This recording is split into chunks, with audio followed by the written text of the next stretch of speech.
Mais je ne trouve plus l'argent comme je le trouvais avant. Je suis dans l'informel. Si on nous ajoute encore quelques jours, c'est le chaos. Je prends quelques cours de piano aussi.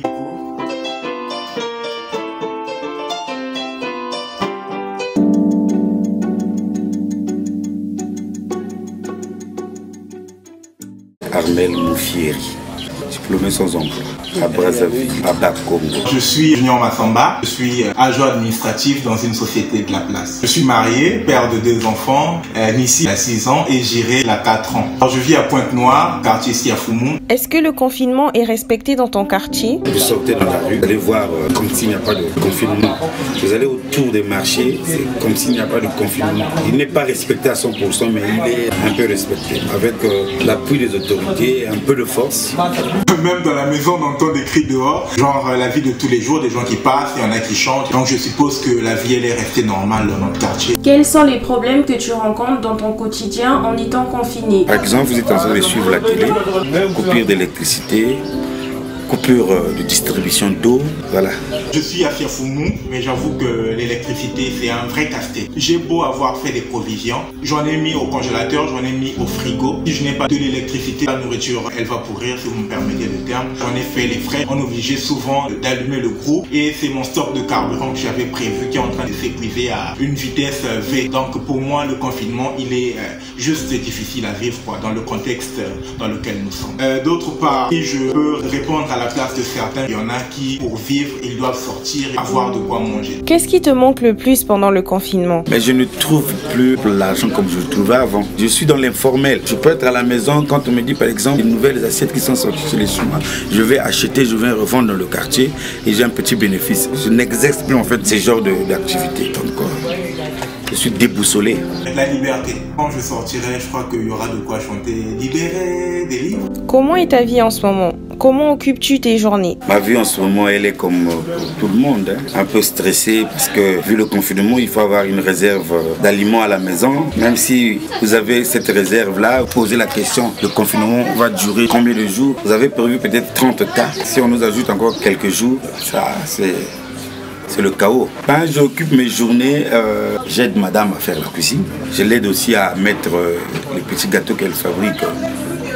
Donc, pas peut-être dans le four, mais sur le feu par rapport au moule. J'ai des petites bouteilles d'eau minérale de 10 litres que je suis en train de couper, mettre le fumier, afin de planter un peu de légumes parce qu'on ne connaît pas qu'est-ce qui nous réserve demain.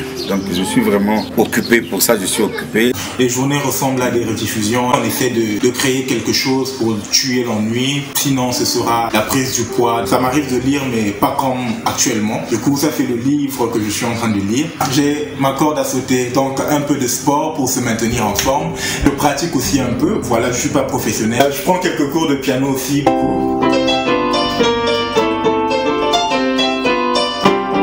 Le e-sport, je passe mon temps avec ma petite console. Quelle est la première chose que tu feras à la sortie du confinement? Franchement, si j'ai l'argent, je vais me lancer dans l'agriculture. Peut-être une agriculture industrielle, comme on dit, une agriculture domestique. J'essaie d'aller chez le coiffeur. Comment as-tu réagi à l'annonce de la fermeture des écoles, commerces et autres?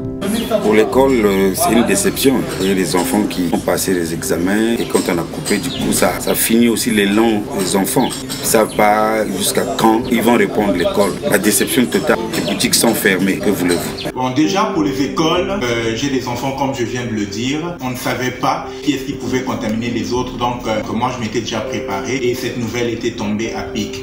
Pour les commerces, je dirais que le sentiment est un peu mitigé parce que déjà certains en vivent. Du coup, est-ce que c'est une bonne idée d'arrêter? Bon, là était la question. Et d'autre part, je pense que c'était une des meilleures solutions parce que l'idéal c'était de briser la chaîne de contamination. Comment fais-tu pour distraire tes enfants?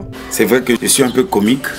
Les enfants à la télé, j'essaie de les encadrer dans le cadre scolaire, sortir un peu du tableau et les entraîner un peu avec ce qu'ils peuvent faire à l'école. Ils ont la télé, ils ont pas mal d'activités ludiques, je leur fais des origamis, on essaie de prendre du temps avec eux, s'amuser. Est-ce que tu pensais que le coronavirus allait arriver au Congo? Oui et non. Oui, parce que ça a quitté la Chine, c'est arrivé en France et rien n'empêchait que ça arrive ici. Avant que ça n'arrive ici, on pouvait empêcher les gens qui vivaient en France chance de venir ici. Je vous avoue que non, parce que quand on entendait parler du Covid-19 en Chine, on se disait juste que c'est comme les autres maladies qu'on a vues, la grippe aviaire, le SRAS. Donc je ne pensais pas que ça puisse se propager à travers le monde et pire encore que ça arrive chez nous. Comment le coronavirus a-t-il changé ta vie ? Il n'a pas changé ma vie, mais il a changé ma façon de voir les choses, ma façon de vivre dans le sens que je sortais avant comme je voulais, je faisais ce que je pouvais faire dans la rue, mais par les principes qu'on nous a donnés, je ne peux plus faire. Voilà pourquoi il a bouleversé un peu une partie du quotidien de ma vie, mais sinon pas ma vie. Je veux dire que ça a ajouté un petit brin de rapprochement en famille. On n'avait pas vraiment le temps de partager une certaine vie de famille. Alors depuis que nous sommes confinés, je pense qu'on passe du bon temps ensemble. Je découvre ma famille. Est-ce que le coronavirus te fait peur ? Mais pourquoi pas ? Il faut toujours avoir peur. Là où les grands noms de la musique et de la politique disparaissent comme ça, j'ai vraiment peur. Oui, ça fait peur. C'est une maladie certainement moins dangereuse que d'autres, mais qui a une vitesse de contamination assez considérable. Je dirais donc que ça me fait peur. Comment se passent les courses pendant le confinement ? C'est facile pour moi parce que je suis à proximité de deux marchés. Je n'ai pas trop de difficultés pour les courses parce que ça ne me permet pas aussi d'aller trop loin. Je profite de l'occasion peut-être de dire qu'il y a augmentation des denrées alimentaires, voire même le double. Je vous donne un exemple, le paquet de spaghettis qu'on achetait à 150, on vend aujourd'hui à 300.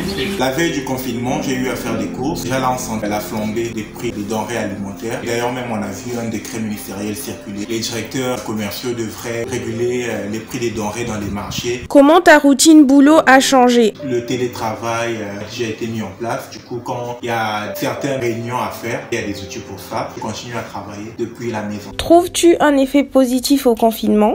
J'ai des voisins qui crient tous les jours sur les enfants parce que les enfants rentrent en retard, 21h, 22h. Mais aujourd'hui, avec le couvre-feu, avec le confinement, ils sont obligés de rester à la maison. Voilà un effet positif. On apprend à prendre les choses du bon côté. C'est vrai qu'on est privé de liberté, mais au moins on a la liberté de faire beaucoup de choses qu'on n'aurait pas eu le temps de faire. Si par exemple on allait à l'école ou bien on allait au travail. Quel conseil donnerais-tu à un Moninga pour surmonter le confinement ? Ce virus-là existe, il est tue, sinon il n'y a pas de conseil particulier à donner. Le conseil majeur, c'est de pouvoir profiter de ce moment, tirer le bon côté des choses, afin de pouvoir faire ce qu'on n'a jamais pu faire. Donc au moins une compétence de plus au sortir de ce confinement.